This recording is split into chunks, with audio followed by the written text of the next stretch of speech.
My name is Courtney Bennett. I'm 34 years old, and up until recently, I thought I knew what loyalty meant. So I thought marriage meant partnership, support, and presence. But as I sat beside my mother-in-law Helen's hospital bed, listening to the faint hum of machines and the quiet beep of her heart monitor fading into one long, steady tone, I realized how alone I truly was. She passed at exactly 3:42 p.m. on a Tuesday. No one was there but me. Not her son, my husband Josh. Not his sister Rachel. Not even a single message asking how she was. The hallway outside her room was filled with the sounds of life, family members laughing, hugging, welcoming their loved ones back from surgery or illness. Inside Helen's room, it was just me, just silence. As I sat there holding her cooling hand, a nurse quietly entered. She'd been kind during our 3-day vigil, the only witness to my quiet desperation, calls unanswered, messages ignored, footsteps that never stopped at our door. She looked at me with that practiced softness that only nurses in these wings can manage and handed me a sealed envelope. She asked me to give this to you, the nurse said, only after. I nodded and took it, my fingers trembling. Helen and I had never been close. She was always polite but distant, cordial in that surface-level way. We never shared secrets or heartfelt talks, and yet she'd made sure I would be the one to receive this.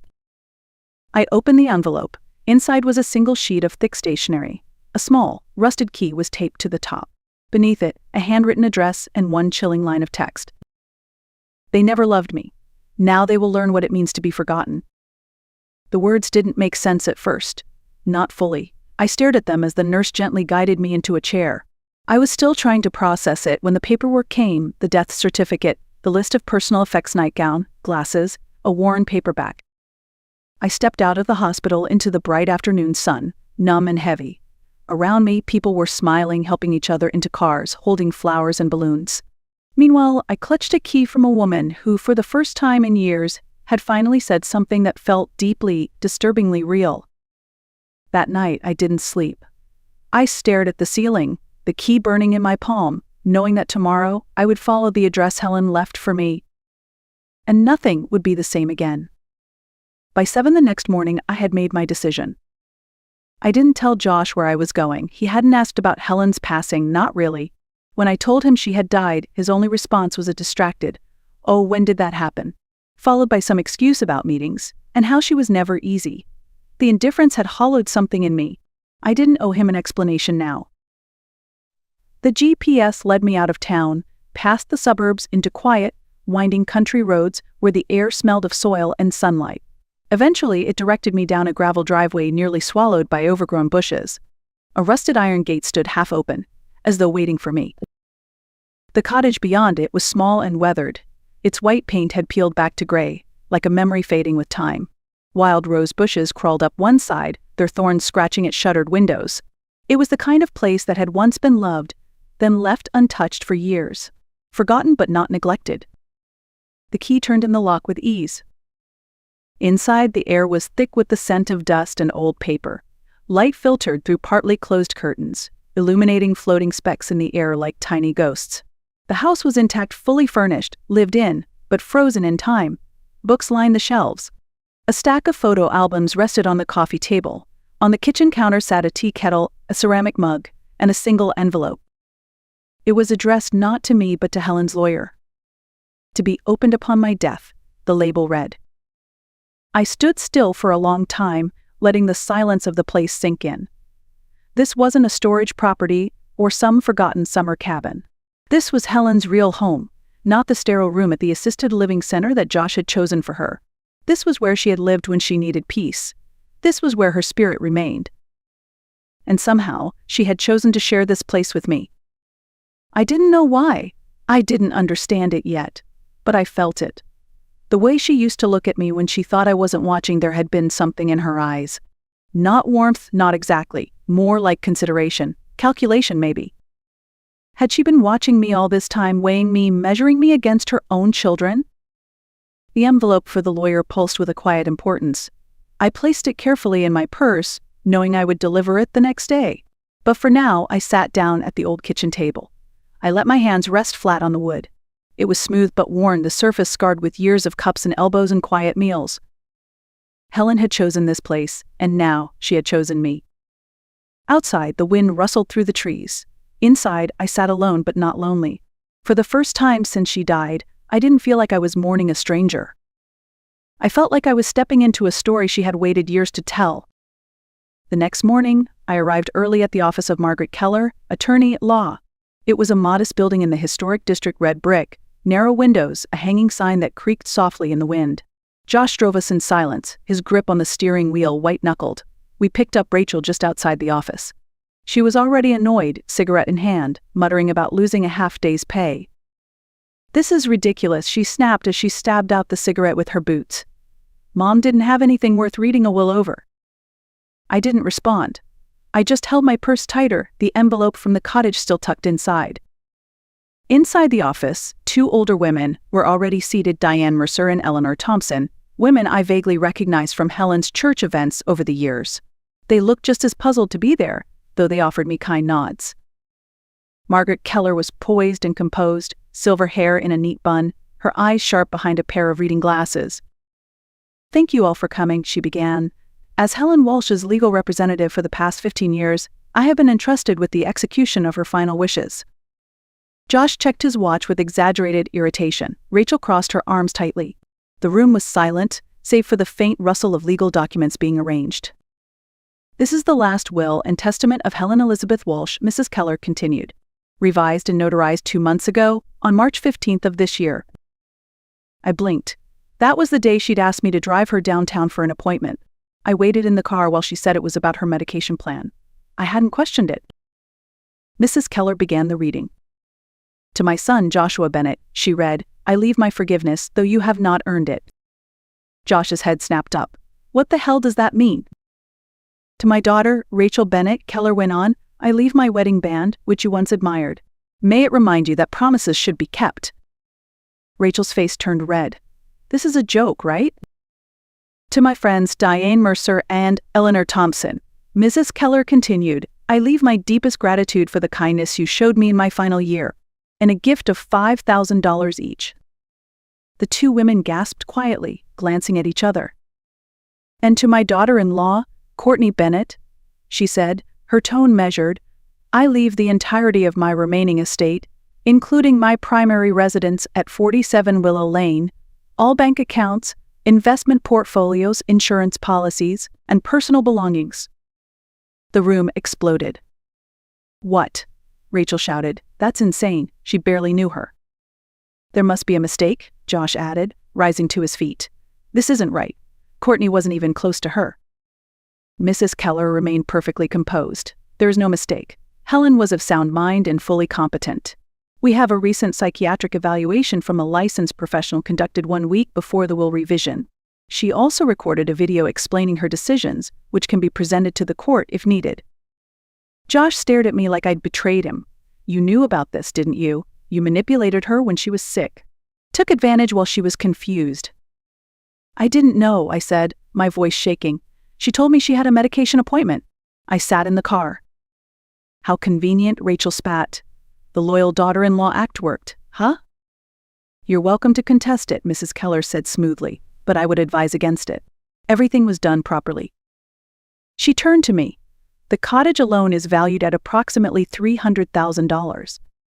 Her investment accounts total just over $270,000. Insurance policies add another $150,000. Helen lived modestly, but she was very wise with her finances." Josh collapsed back into his chair, stunned. Rachel shook her head, eyes narrow. "We'll fight this. I don't care what it costs." Mrs. Keller slid a document forward. "You're welcome to review the psychiatric report and the video. But legally, her wishes stand." She closed the portfolio gently. "Now, if you don't mind, I'd like a word with Miss Bennett alone." The others shuffled out in tense silence, the air heavy with disbelief and fury. I stayed seated, pulse pounding in my ears. When the door clicked shut, Mrs. Keller handed me a second envelope. "Helen asked me to give you this after the reading. She said you would understand." I opened it slowly, the paper crackling in my hands. Inside was one line, in Helen's unmistakable handwriting. "Forgive no one. Let them beg. Let them kneel. And when they do, smile, turn, and walk away." I sat still for a moment, absorbing the words. They weren't cruel. They were deliberate. Helen hadn't just passed on her estate. She had passed on a legacy. A legacy of truth. I walked out of Margaret Keller's office with the letter folded tightly in my hand. Outside, Josh was pacing near the curb, his face a storm of confusion and rage. Rachel was already gone, no doubt racing to call a lawyer, or perhaps just to scream into the void. Josh didn't say anything as I approached. He looked at me like a stranger. I suppose in many ways I was. Not because I had changed, but because he had never cared enough to truly see me.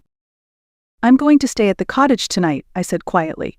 "There are things I need to sort through." His expression shifted instantly, anger fading into calculation. "Of course," he said smoothly. "Take all the time you need. It's overwhelming, I'm sure." The sudden softness in his voice felt rehearsed, strategic. I didn't answer. I just got in my car and drove. The cottage felt different that evening. The wind had died down, and the light through the windows was golden and still. I turned on a few lamps, swept away a layer of dust from the old kitchen table, and made tea. I moved slowly, deliberately, as though the walls were watching. On a shelf by the fireplace, I noticed a neat row of journals, leather-bound, aged, each marked with a year in Helen's precise handwriting. I chose the most recent one. "Ben's been gone 7 years today," the first page read. "Josh called for the first time in months. He needed money for car repairs. I gave it to him because I still believe a mother's love should be unconditional. Ben would be furious with me." I kept reading. Entry after entry. Calls ignored. Holidays spent alone. Times when Helen sat at her dining table with food for 4 out of habit, out of hope, knowing no one was coming. "Rachel texted last Christmas," she wrote in one entry. "Said they're spending it in Vermont." Josh never replied at all. I lit a candle and played music. Pretended it didn't matter. These weren't the ramblings of a bitter woman. They were the quiet confessions of someone who had been erased by the people she gave everything to. The deeper I read, the clearer her decision became. Helen had chosen me not because we were close, but because I had been present. Because I had seen her not just in her final days but in the silences in between. I had shown up when no one else did. And now she was showing up for me. She hadn't wanted revenge for herself. She wanted justice for the parts of her that had been neglected, ignored, and dismissed. She wanted to leave behind not just assets, but truth, and she had made me the carrier of it. That night, I fell asleep on the couch with her journal in my lap and her words in my chest. "Forgive no one. Let them kneel. And when they do, walk away." The next morning, I woke to soft light filtering through the curtains and the creak of old floorboards, adjusting to the day. I made coffee in the dusty kitchen, my movements slow and thoughtful. The house felt different now, less like a secret and more like a message. A place that had waited not just for someone but for me. After breakfast, I wandered into the main bedroom. It was modest, an old quilt folded at the foot of the bed, a few framed photographs on the dresser. Tucked under the bed was a wooden chest, its brass latch slightly tarnished. Inside were bundles of letters, tied with faded blue ribbon. I sat cross-legged on the floor and untied the first bundle. They were letters from Ben, Helen's late husband. Most had been written during his final year. His handwriting, though shaky, was clear and tender. He spoke of love, regret, pride, and fear. And in nearly every letter, one worry echoed the way their children had grown cold. "My dearest Helen," one letter read, "I know you want to believe Josh will come around. But you and I both know he only shows up when he needs something. You've always given too much, and they've come to expect it.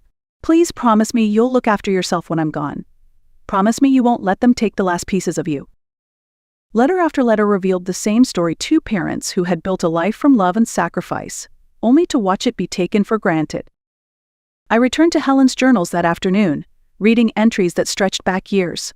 Her handwriting stayed consistent, neat, patient, disciplined. She recorded everything. When Rachel mocked her clothes at Thanksgiving. When Josh canceled dinner again for urgent meetings. When she sat through birthdays, anniversaries, and doctor appointments alone. Most heartbreaking of all were her holiday entries.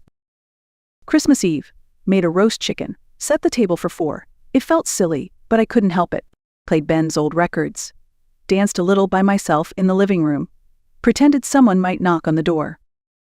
These weren't the notes of someone seeking pity. They were records of resilience. Helen had preserved her truth in ink, waiting for someone to find it. That someone was me. She had seen something in me, a willingness to listen, to notice, to remember. And through that, she had entrusted me with more than her belongings. She had given me the full story. Not the sanitized version Josh and Rachel would tell at holidays, but the honest, unflinching truth of what it meant to be forgotten by the people you loved most. And in doing so, she had ensured that her final act wouldn't be silence. It would be legacy.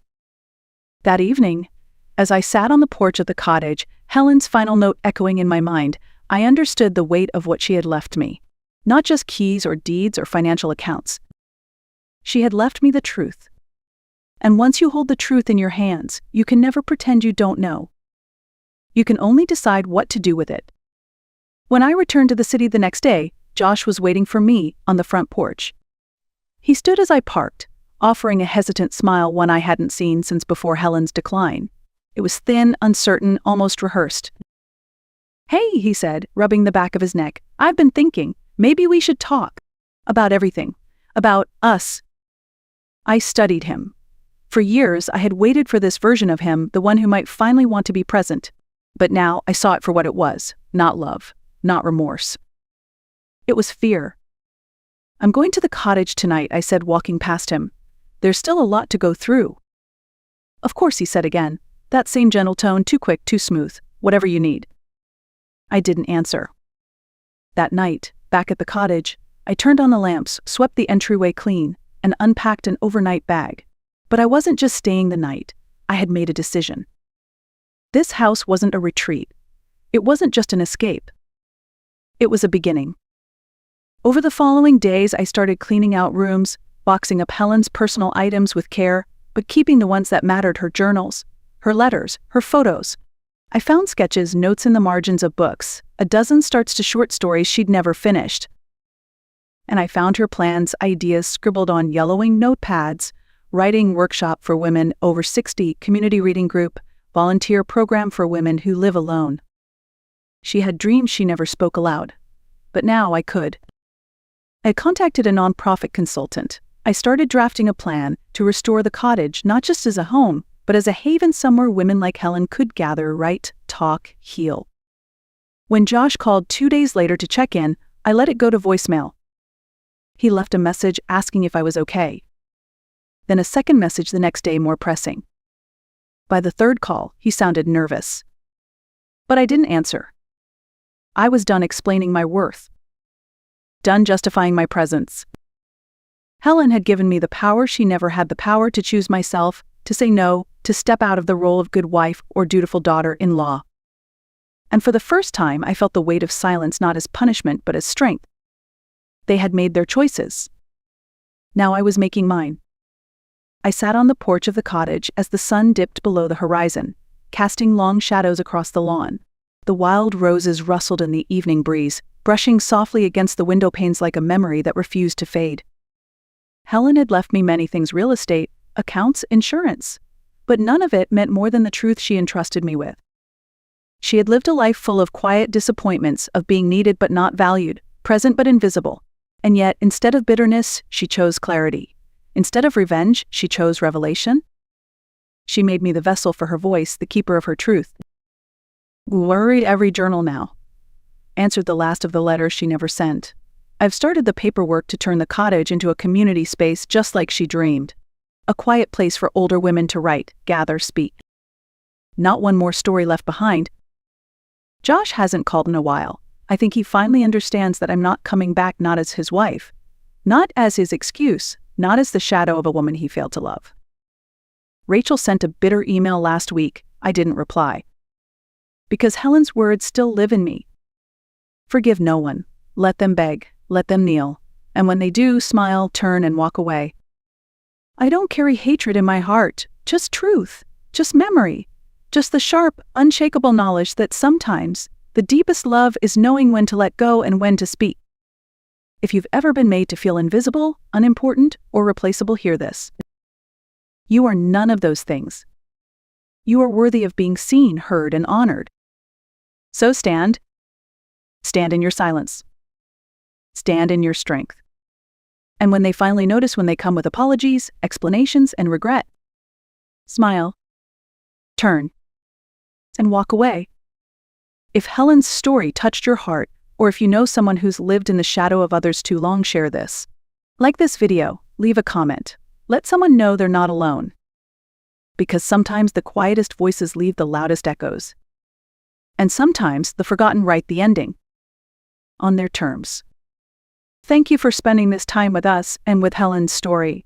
It wasn't just a tale of inheritance, it was about dignity reclaimed, silence broken, and the quiet courage of being seen when no one else is looking. If you've ever felt like Courtney or Helen, we hope this reminded you that your presence matters, even if others fail to see it. Please like this video if it resonated with you. Share it with someone who might need to hear it. And leave a comment. We read every one. You are not invisible here. Subscribe to The Art of Revenge for more true stories with heart, healing, and quiet power.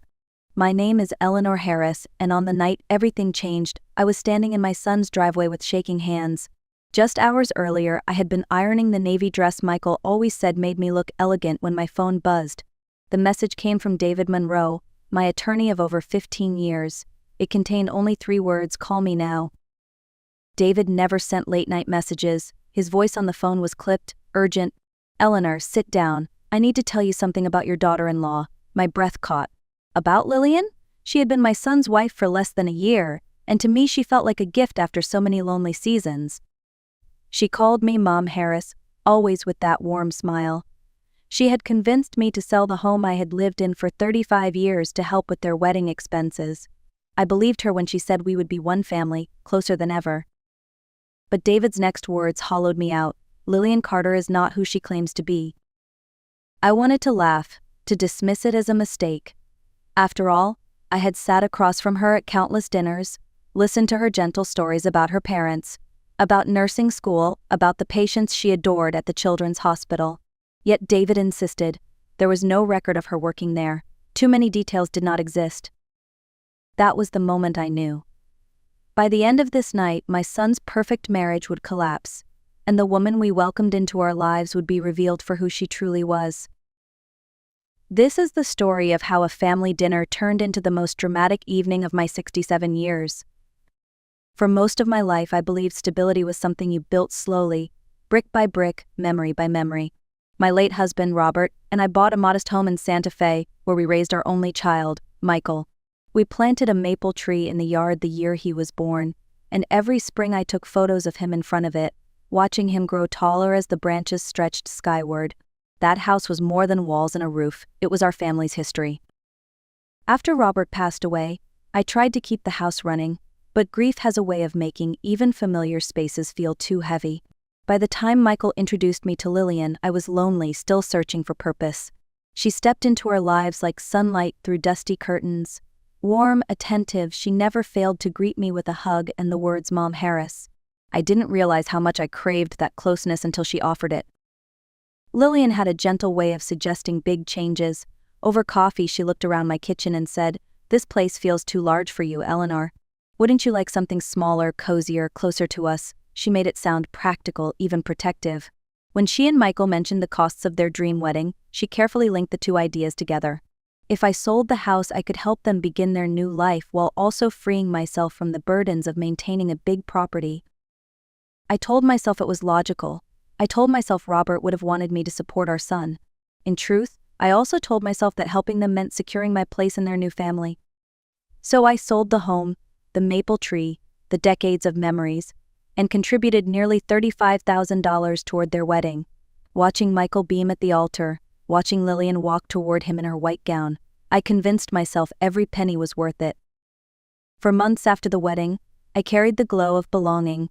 Dinners at their home, Lillian's cheerful phone calls, the way she insisted I join them for Sunday afternoons, it all made me feel less alone. Yet looking back, I realized the warning signs were already there. I chose not to see them because hope can be blinding. Sometimes what feels like a blessing is the beginning of a storm. I just didn't know the storm was already forming on the horizon. When David Monroe told me over the phone that Lillian Carter was not who she claimed to be, my mind scrambled for explanations. Maybe he had checked the wrong hospital records, maybe she used a different name at work. But David's tone left no room for doubt. Eleanor, my investigator, searched every database. No record of her employment, no nursing license under that name, not even a trace of her so-called hometown history. I clutched the arm of my sofa, staring at the cheerful yellow walls of my apartment. They suddenly felt garish, like they were mocking me. My son had built his life around this woman. How could I tell him she might be a stranger? I asked David if it could be a mistake. He sighed. I wish it were. But Eleanor, there are also financial transfers linked to her. Money that doesn't line up with what you told me about your house sale. I remembered signing the check for $50,000. I had convinced myself it was a gift of love, the kind of sacrifice a mother makes for her child's happiness. At the wedding, I felt proud watching Michael and Lillian dance under the lights. Now the thought that part of that money had vanished into thin air made my chest ache. David spoke firmly. Do not call her. Do not confront her over the phone. Go to Michael's house tonight quietly. See for yourself. My hands trembled as I hung up, but I knew he was right. The drive across town felt longer than ever. The sun had just dipped behind the mountains, painting the sky with streaks of orange fading to gray. My heart pounded against the steering wheel. I thought about every conversation with Lillian, the way she smiled, the way she tilted her head with concern, the warmth in her voice when she said family was everything. Could all of that have been a performance? When I pulled into their driveway, I saw their silhouettes through the kitchen window, moving around each other as if preparing a normal dinner. My son laughed at something, his voice muffled but familiar. Lillian's figure leaned close to him, graceful and composed. For a fleeting moment, I wanted to believe David was wrong. But deep down, I knew this night would reveal truths we could never take back. Michael opened the door with his easy smile, the same smile that used to melt my heart when he was a boy bringing me a dandelion bouquet from the yard.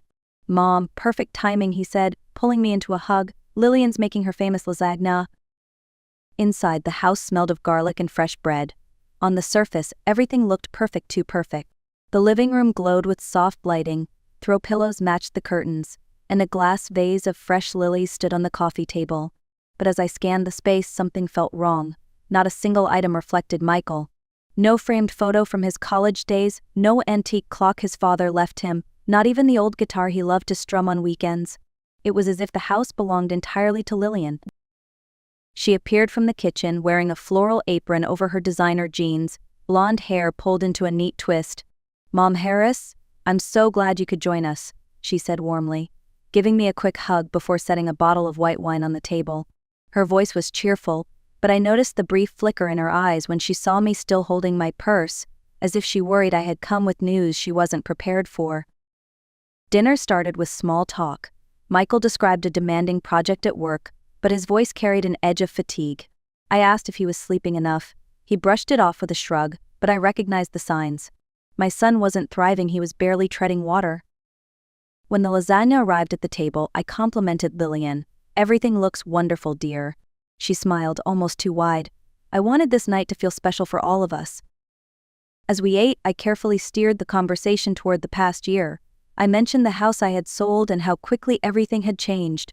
My tone was casual, but my heart raced. It's been nearly a year since the wedding, I said lightly. I remember writing that check for $50,000.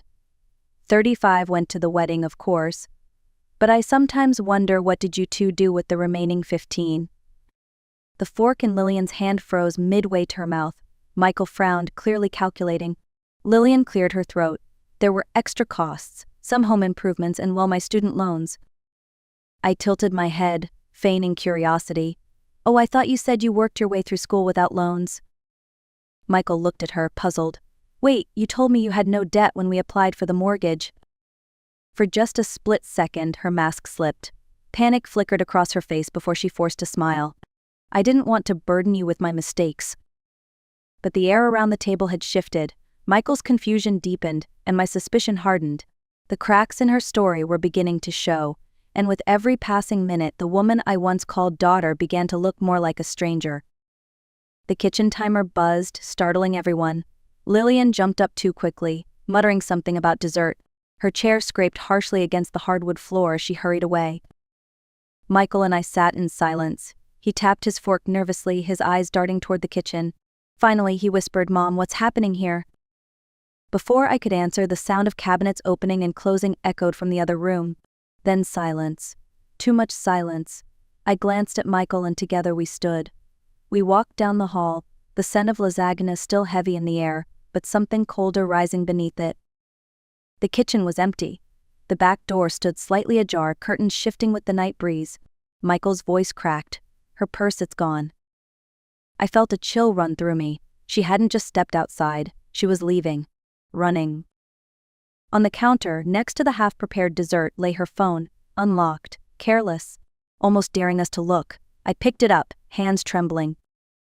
The call history was nearly empty, but the messages told a different story.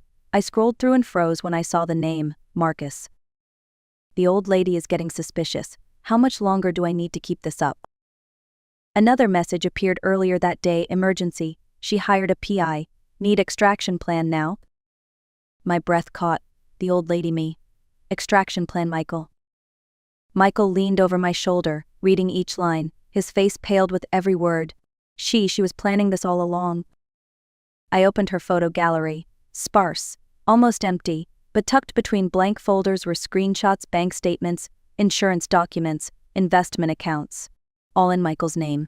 She wasn't saving memories, she was collecting evidence, building a roadmap to his finances. I closed the phone and looked at my son.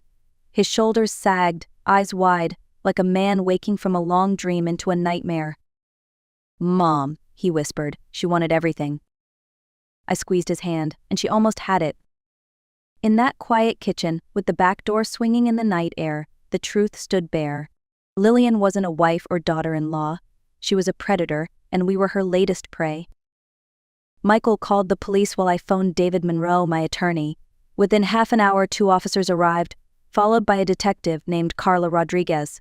She was sharp-eyed, professional, and carried the weary calm of someone who had seen schemes like this before.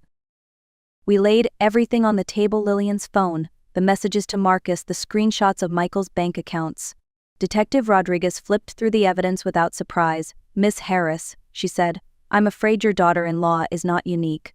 What you've uncovered is part of a much larger pattern. She explained that Lillian Carter was only one of several names linked to a woman authorities knew as Caroline Blake. Different hair, different clothing styles, sometimes even different accents, but always the same strategy: find a vulnerable man, rush into marriage, gain access to finances, and drain every possible account before vanishing. Michael ran a hand through his hair, his face drawn. How many others? Rodriguez looked at her notes. At least 16 confirmed victims across 4 states. Altogether, losses add up to over $2.3 million, and that's just what we know. The words hit me like a heavy stone. 16 other families, 16 other men who believed they had found love, only to discover they had welcomed a thief into their homes. The detective's gaze softened as she turned to me. Miss Harris, based on her timeline, I believe you were the main target. Your house sale, your savings, your retirement fund, your contribution was what made this operation different. Michael's head snapped toward me. Mom? I nodded slowly, my chest tight. She never wanted just you, son. She wanted both of us. Detective Rodriguez leaned forward. Here's the challenge. Caroline has disappeared before, but she always resurfaces when there's money she hasn't yet secured. She left abruptly tonight, but chances are she'll try to circle back. She knows there's more to take. Michael shook his head firmly. Absolutely not. I won't let my mother be bait. But as I looked at him, I felt something shift inside me. For months I had been lonely, unsure, too eager to hold on to anyone who offered love. Now I realized I had something left: resolve. If this woman thought she could strip us of everything, she had underestimated me. I placed my hand over my son's and said quietly, maybe it's time she learned what happens when a Harris fights back. 3 days later, I found myself sitting in a small cafe in downtown Santa Fe, my heart steady despite the storm inside me. The plan had been carefully arranged by Detective Rodriguez and her team. My role was simple: reach out to Lillian Caroline, as we now knew her through a mutual contact she once used for fake job references. The message was crafted to sound vulnerable, confused, and eager to make peace. I wrote that I feared Michael's jealousy had pushed her away, that I still saw her as my daughter, and that I hoped we could talk. She responded within hours, exactly as the detective predicted. Her message was full of sorrow, claiming she loved Michael but had been frightened by his temper. She wanted to explain, to find a way back. Could I meet her? So here I was, coffee cooling on the table, waiting for the woman who had nearly dismantled my family. At exactly 2 o'clock, she walked in. Her blonde hair was gone, replaced by a darker shade. Her stylish wardrobe had been traded for plain jeans and a cardigan.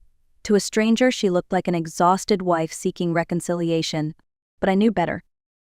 "Mom Harris," she said softly, tears brimming as she slid into the chair across from me. "Thank you for meeting me." I forced a smile and reached for her hand like a caring mother-in-law would. "Of course, sweetheart. I've been worried sick." She launched into her story quickly.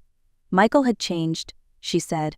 He had become suspicious, controlling, convinced she was lying about her past. She insisted his jealousy had driven her to leave. Every word was polished, rehearsed, designed to cast her as the victim. I nodded gently, playing my part. That must have been so painful. But I did see some bank records Michael showed me. Transfers to Phoenix. For the briefest moment, her eyes hardened, all sweetness vanishing. When she spoke again, her tone was colder, measured. "How much do you really know?" I leaned back, steady. "Enough." The transformation was immediate. The mask slipped. Gone was the trembling wife. In her place sat Caroline Blake, predator. "You have no idea what you're dealing with," she hissed.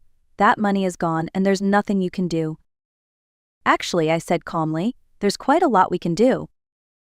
At my subtle signal, Detective Rodriguez stepped forward, followed by two plainclothes officers positioned at the exits. Their voices were firm, practiced. "Caroline Blake, you're under arrest for fraud, identity theft, and conspiracy to commit financial abuse." She didn't fight, but the look she gave me was venomous. "This isn't over," she spat as they placed cuffs on her wrists.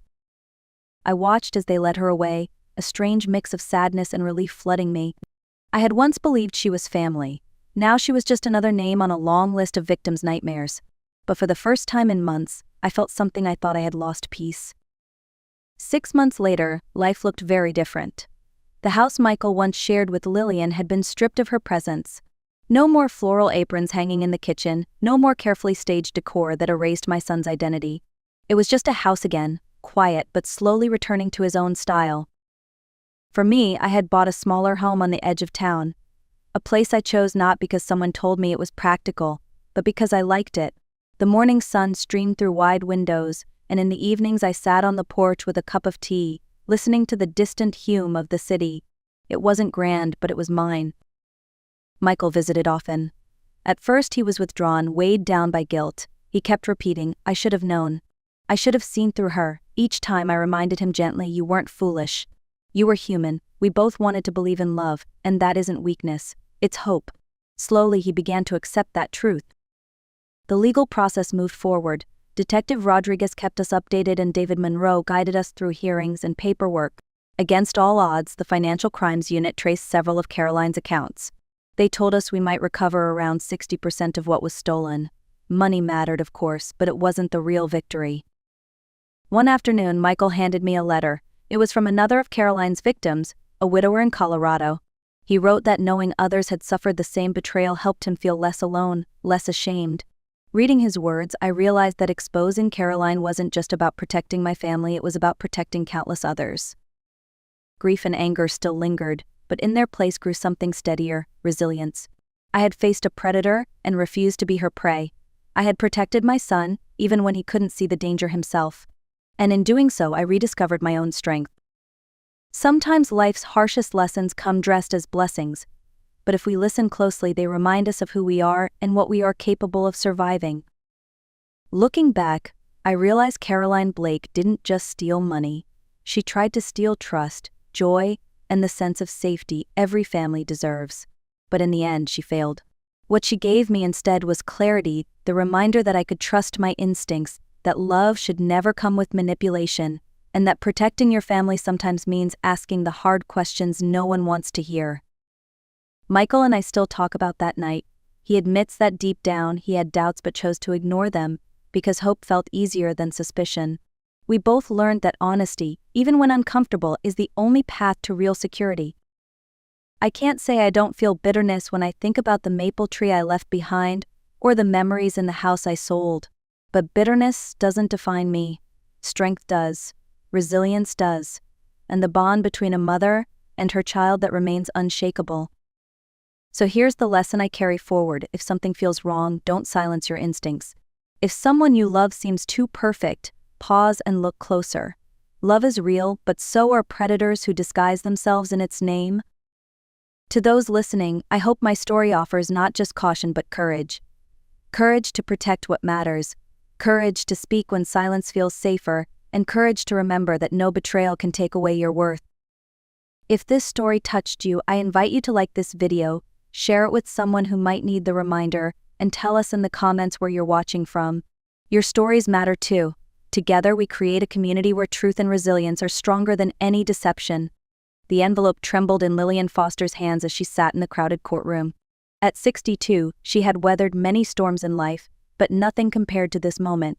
Across the room, her daughter, Madeline Foster, adjusted the cuff of her cream blazer with the same calculated precision she had once used to walk away from her own children.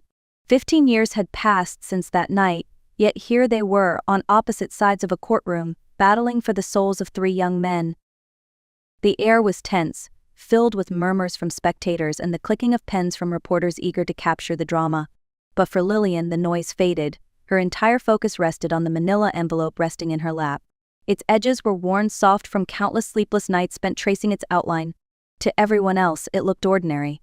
To her, it held a lifetime of proof, the kind of evidence no lawyer could twist and no argument could erase. The judge cleared his throat, his voice carrying authority that silenced the room. Judge Harris leaned forward, his silver hair catching the harsh fluorescent light. "Mrs. Foster," he said, "you have been caring for these boys since they were toddlers. Is that correct?" "Yes, Your Honor," Lillian replied, her voice steadier than she expected. Her back ached from the long hours on the hard wooden bench, but she stood taller, her resolve unshaken. Behind Madeline, 3 boys now nearly grown sat in the gallery. Jacob, with his jaw clenched like his late father's. Ethan, hands folded tightly as if in prayer. Noah, staring at the floor as though wishing he could vanish into the worn carpet. At 17, they were no longer children, yet Lillian still saw the little boys who once curled against her on stormy nights. The opposing lawyer rose, his tone smooth but sharp. "Your Honor, my client has been unfairly denied access to her children for over a decade. She is requesting immediate custody and is prepared to pursue charges of kidnapping against Mrs. Foster." Kidnapping. The word landed heavy in Lillian's chest, bitter and metallic, as though she had swallowed rust. For 15 years she had been their only guardian, their comfort, their protector. Now she was painted as a criminal by the very woman who had abandoned them. Her fingers tightened around the envelope. She had promised herself she would not break, not now. This envelope was her voice, her shield, her truth. When the judge turned his gaze back to her, Lillian took a slow breath. She was ready. The moment had come to reveal what it truly meant to be a mother. Lillian rose from her seat, the envelope cradled carefully in her hands. Each step toward the bench echoed in her ears, steady and deliberate, though her knees protested from years of strain. She stopped in front of Judge Harris and placed the manila envelope on his desk with quiet reverence, as if it were a fragile relic holding the weight of lives. "What is this, Mrs. Foster?" the judge asked, his tone even. "Proof," Lillian answered simply. Judge Harris opened the envelope. Inside lay 15 years of devotion, preserved with meticulous care. The first photograph he pulled out showed Jacob on his first day of kindergarten, his gap-toothed grin wide as he held up a brand-new lunchbox. Another showed Ethan at age 6, clutching a blue ribbon from the science fair, tears of joy streaking down his cheeks. Then came Noah at 7, his arms thrown around Lillian's neck after riding his bike without training wheels for the first time. The gallery grew quiet, the murmurs fading into stillness as the judge continued to examine the contents.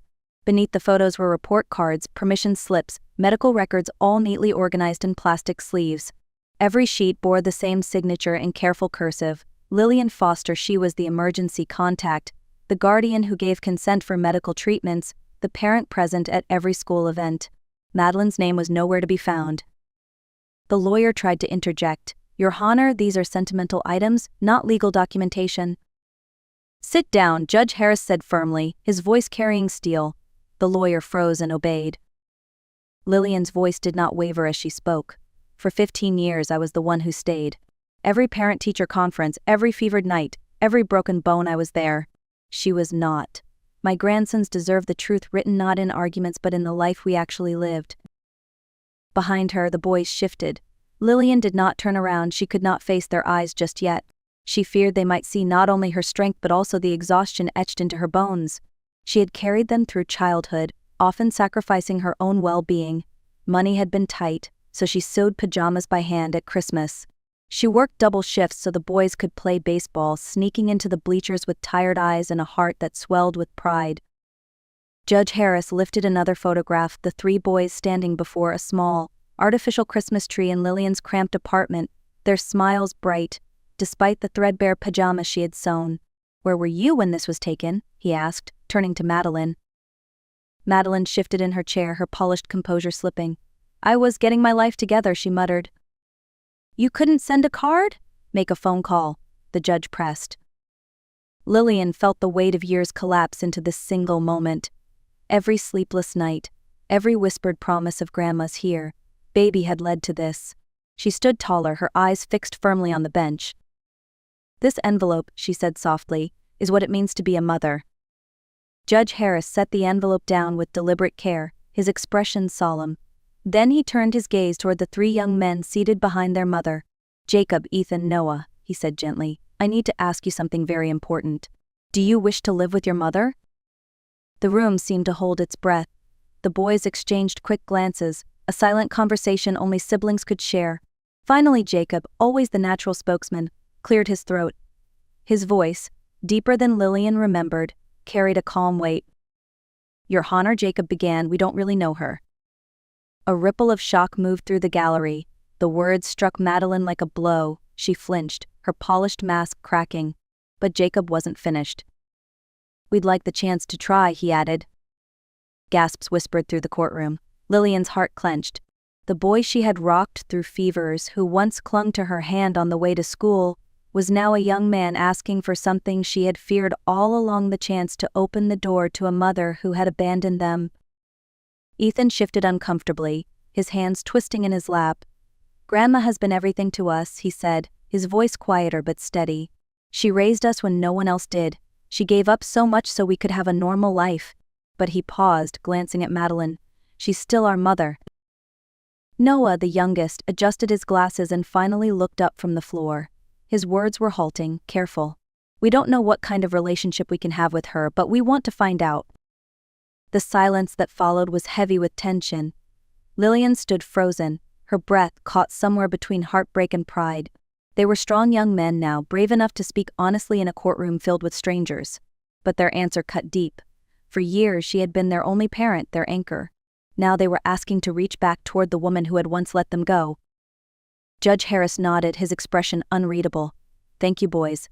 That was not an easy thing to say." Lillian's chest ached. She had brought the truth to light, but truth was never simple.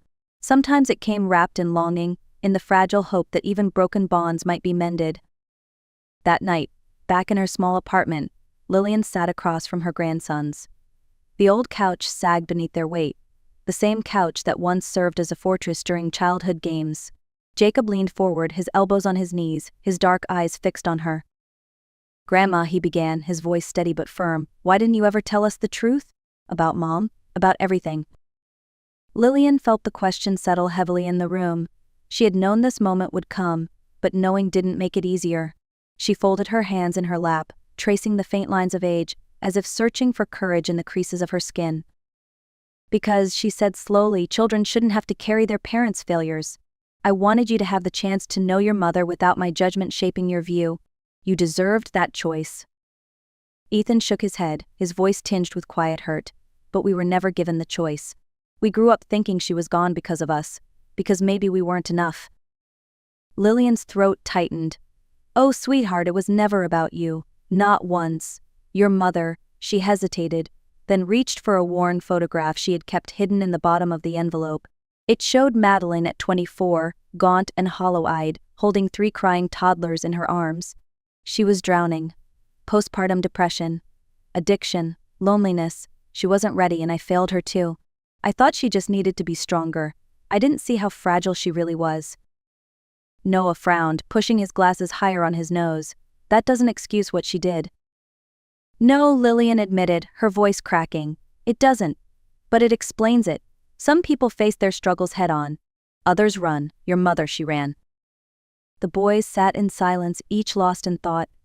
Jacob's jaw was clenched, Ethan's eyes shimmered with unspoken tears, and Noah stared at the photo, his expression unreadable. Finally Jacob spoke again. "So why come back now? Why fight for us in court after all these years? Lillian rose and walked to the kitchen table where the envelopes still sat. She pulled out a separate folder, the one she had hoped she wouldn't need to share. Her hands trembled slightly as she laid the papers before them.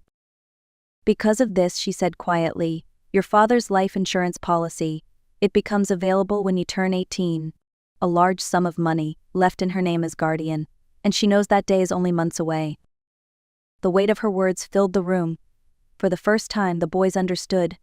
Their mother hadn't returned for love. She had returned for money. The room was so quiet that Lillian could hear the faint hum of the refrigerator. The boys sat frozen, their eyes fixed on the papers spread across the table. Jacob was the first to speak, his voice low but edged with steel. So it's about money, not us. Ethan leaned forward, scanning the documents with growing disbelief. His fingers brushed across the insurance policy, the figure written in bold, $1.5 million. His face paled. She waited all this time for this? Lillian nodded, her chest heavy with shame for having to say the words aloud. Your father set up this policy before he passed. He wanted to make sure you'd be cared for, that your future would be secure. But he couldn't have known your mother would walk away. When she filed to have me declared unfit, it wasn't because she suddenly wanted to be a parent again. It was because if she regained custody, she would have immediate access to this money. Noah pressed his palms against his knees, his voice sharp. She wanted to trade us for a paycheck. Lillian swallowed hard. I wanted to protect you from that truth. I didn't want you to carry the weight of knowing your mother valued money over you. Jacob pushed his chair back abruptly, the legs scraping against the floor. He paced to the window, staring out at the small courtyard where Lillian had once taught him to ride his bike. She never called on birthdays, never showed up at Christmas, and now when there's money on the line, suddenly she wants to be our mom again. Ethan's hands clenched into fists. That's not love. That's strategy. Lillian felt tears burn her eyes, but she held them back. I know this is painful, boys, but you deserve to see the truth for what it is, and you deserve to make your own choices with open eyes. Noah finally looked up, his face set with rare firmness. Then we need to face her. Hear it from her own mouth. Lillian's heart twisted. The thought of her grandsons confronting Madeline made her stomach knot with dread, but she saw the determination in their eyes. They were no longer the toddlers she once shielded. They were young men demanding answers. Jacob turned back from the window, his voice calm but certain. She can't hide behind excuses anymore. If this is about money, we'll know, and we'll decide for ourselves. Lillian gathered the papers back into the folder, her hands trembling. She knew what had to come next. A confrontation, not in a courtroom this time, but face to face, and she would be the one to arrange it. 2 days later, Lillian sat at a corner table in a small cafe on the edge of town. The Rosewood Cafe had once been Madeline's favorite place as a teenager, back when life was simpler, when mother and daughter still shared secrets over cups of cocoa. Lillian had chosen it deliberately. She wanted her daughter to remember what she had once been, before money and escape became her defining choices. The door opened at exactly 2 o'clock. Madeline entered in a cream-colored coat that seemed to glow under the calf lights. Her hair was styled, her makeup perfect, but to Lillian's eyes it was all surface. She looked polished, yes, but hollow, like a photograph retouched too many times. "Mom," Madeline said, sliding into the seat across from her. The word sounded rehearsed, like she had practiced it in the mirror. "Madeline," Lillian replied evenly. She wrapped her hands around her mug of black coffee, grounding herself in its warmth. The waitress arrived, and Madeline ordered a latte with oat milk. Lillian almost smiled. Some things never changed, but the smile faded quickly when Madeline leaned in, her eyes sharp. "The boys seemed confused after court," Madeline began. "I can tell you've been filling their heads with your version of things." "My version?" Lillian asked softly. "Or the truth?" Madeline's jaw tightened. "You have to understand, I was sick back then. Postpartum depression is real. I needed time." "You needed 15 years?" Lillian asked, her voice calm but cutting. 15 birthdays. 15 Christmas mornings. 15 first days of school. All that time and not a single call, not a single letter." Madeline looked down, her hands fidgeting with the edge of her napkin.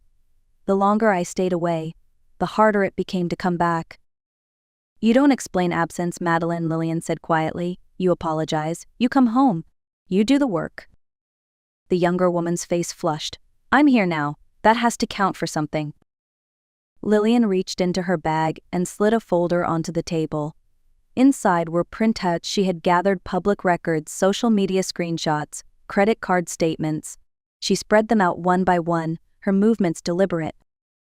Your boyfriend's investment firm is under investigation. Your accounts are frozen. You're months behind on your car payments. You filed for bankruptcy. And yet, you suddenly want custody of 3 nearly grown boys with a life insurance policy about to mature.